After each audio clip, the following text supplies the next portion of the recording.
Welcome to Warehouse Athletes 3 Minutes or Less. I'm your host, Neil Ruffini. We're going to take a skill and we're going to break it down so you can add it to your game next week.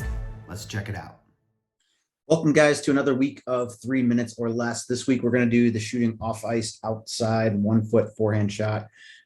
It's just a variation of last week's shooting exercise.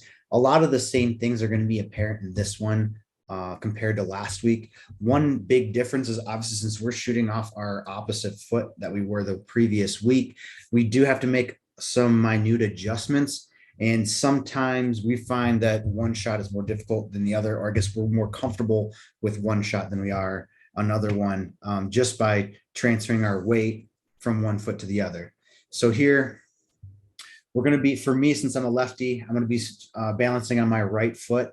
Everything else is going to stay pretty much the same. We're going to have that stick out in front of our toes to force our top hand to get way out in front of us. So the reason that we have that stick, and I'll touch on this because we haven't talked about it in a couple weeks since like the first video of the shooting progression.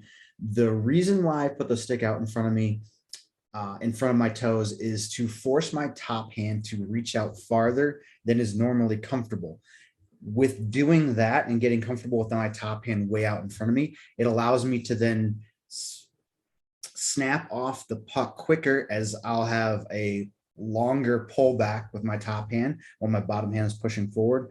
But it also sets me up for a quick shot in a lot of different positions, as my top hand is now a threat as it's all around my body, not just set up in a comfortable shooting position that's predictable.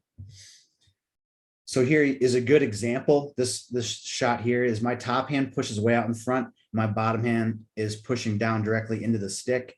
Because of that stick laying across the ground, I do have to exaggerate how far my top hand goes out. Then here, our follow through. Obviously, I'm pulling my top hand back. I want to make sure that I don't jam it into my side. What that does is it restricts the distance that I can pull with my top hand back, which then limits the amount of power that we can generate throughout our shot.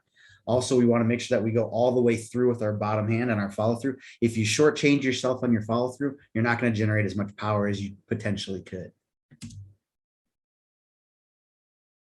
We'll watch a couple more reps here. Analogy that I said last week that I think resonates with players, especially when they're trying to figure out how to generate more power, is you don't want to lean out over top of the puck. You want to bring that puck underneath your body. So if you can stay in a tight or compact form and keep it directly over top, your weight goes down and forward instead of leaning out over, down, and forward.